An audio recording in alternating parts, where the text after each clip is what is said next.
Welcome back to Washington, D.C., and welcome back to the largest pro-life gathering in the United States of America, the 45th Annual March for Life.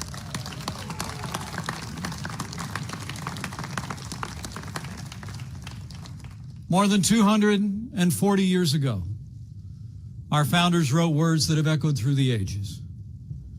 They declared these truths to be self-evident, that we are, each of us, endowed by our Creator with certain unalienable rights, and that among these are life, liberty, and the pursuit of happiness. 45 years ago, the Supreme Court of the United States turned its back on the unalienable right to life. But in that moment, our movement began. A movement that continues to win hearts and minds. A movement defined by generosity, compassion, and love. And a movement that 1 year ago tomorrow inaugurated the most pro-life president in American history, President Donald Trump.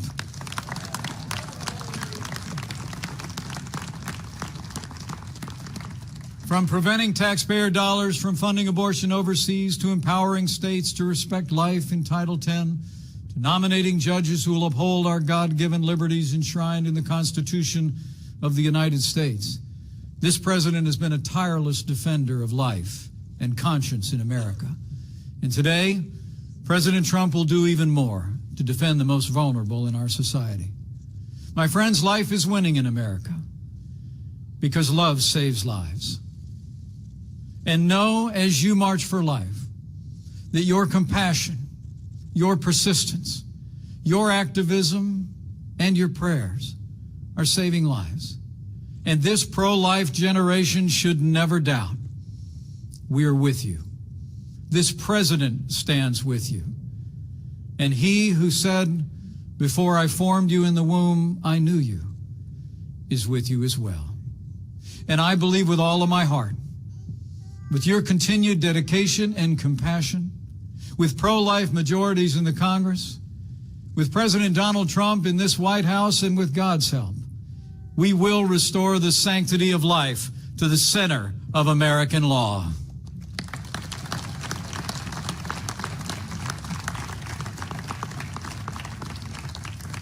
And so, with a grateful heart, on this 45th Annual March for Life, it is now my high honor and distinct privilege to introduce to you the 45th President of the United States of America, President Donald Trump.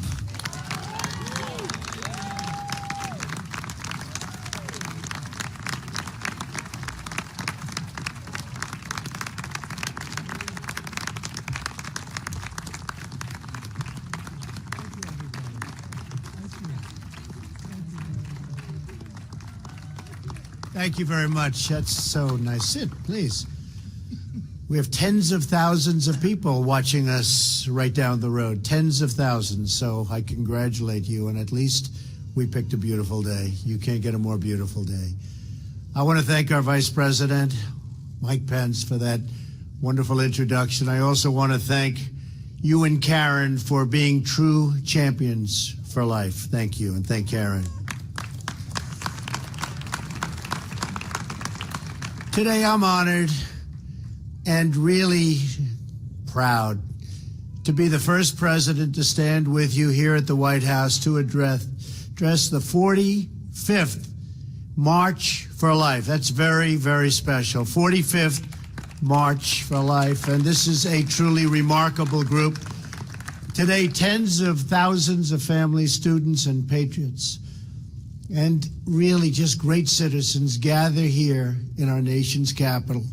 You come from many backgrounds, many places, but you all come for one beautiful cause: to build a society where life is celebrated, protected, and cherished. The March for Life is a movement born out of love. You love your families, you love your neighbors, you love our nation, and you love every child, born and unborn, because you believe that every life is sacred, that every child is a precious gift from God.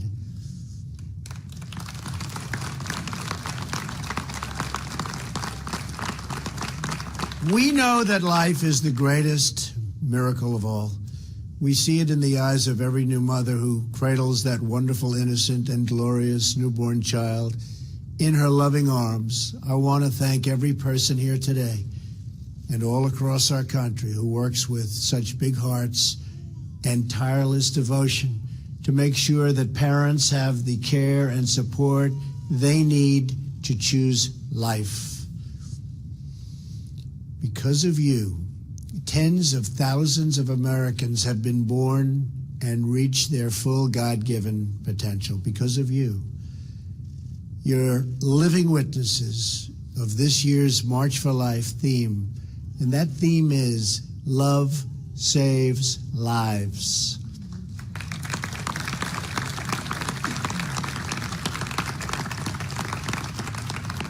As you all know, Roe versus Wade has resulted in some of the most permissive abortion laws anywhere in the world. For example, in the United States, it's one of only 7 countries to allow elective late-term abortions, along with China, North Korea, and others. Right now, in a number of states, the laws allow a baby to be born from his or her mother's womb in the 9th month. It is wrong. It has to change. Americans are more and more pro-life. You see that all the time. In fact, only 12% of Americans support abortion on demand at any time. Under my administration, we will always defend the very first right in the Declaration of Independence, and that is the right to life.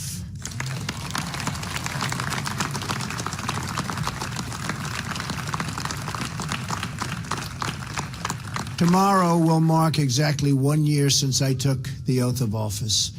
And I will say our country is doing really well. Our economy is perhaps the best it's ever been.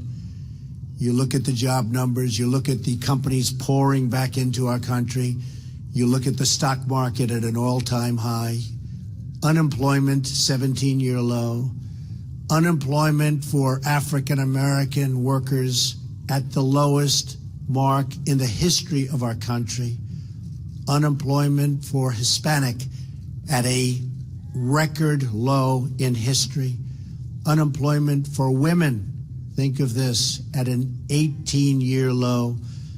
We're really proud of what we're doing. And during my first week in office, I reinstated a policy first put in place by President Ronald Reagan, the Mexico City policy. I strongly supported the House of Representatives' pain-capable bill, which would end painful late-term abortions nationwide. And I call upon the Senate to pass this important law and send it to my desk for signing.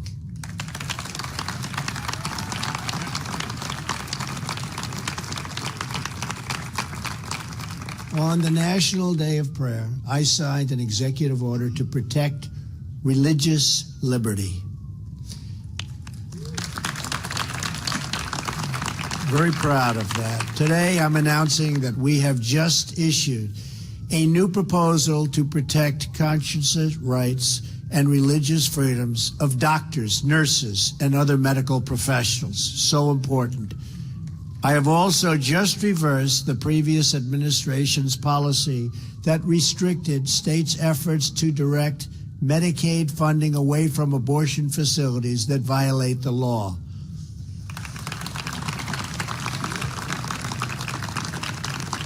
We are protecting the sanctity of life and the family as the foundation of our society. But this movement can only succeed with the heart and the soul and the prayer of the people. Here with us today is Mary Anna Donadio from Greensboro, North Carolina. Where is Mariana? Hello, come on up here, Mariana. Come. Nice to see you, Mariana. Mariana was 17 when she found out she was pregnant. At first, she felt like she had no place to turn. But when she told her parents, they responded with total love, total affection, total support. Great parents? Great? I thought you were going to say that. I had to be careful. Mariana bravely chose life and soon gave birth to her son. She named him Benedict, which means blessing. Mariana was so grateful for her parents' love and support that she felt called to serve those who were not as fortunate as her. She joined with others in her community to start a maternity home to care for homeless women who were pregnant. It's great. They named it Room at the Inn. Today, Mariana and her husband, Don, are the parents of 6 beautiful children, and her eldest son, Benedict, and her daughter, Maria, join us here today. Where are they? Come on over.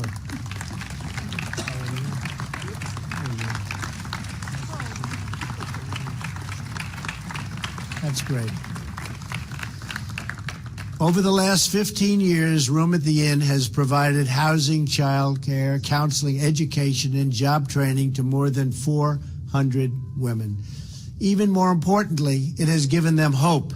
It has shown each woman that she is not forgotten, that she is not alone, and she really now has a whole family of people who will help her succeed. That hope is the true gift of this incredible movement that brings us together today. It is the gift of friendship, the gift of mentorship, and the gift of encouragement, love, and support. Those are beautiful words, and those are beautiful gifts. And most importantly of all, it is the gift of life itself. That is why we march. That is why we pray, and that is why we declare that America's future will be filled with goodness, peace, joy, dignity, and life for every child of God. Thank you to the March for Life, special, special people, and we are with you all the way. May God bless you, and may God bless America. Thank you. Thank you. Thank you very much. Fantastic.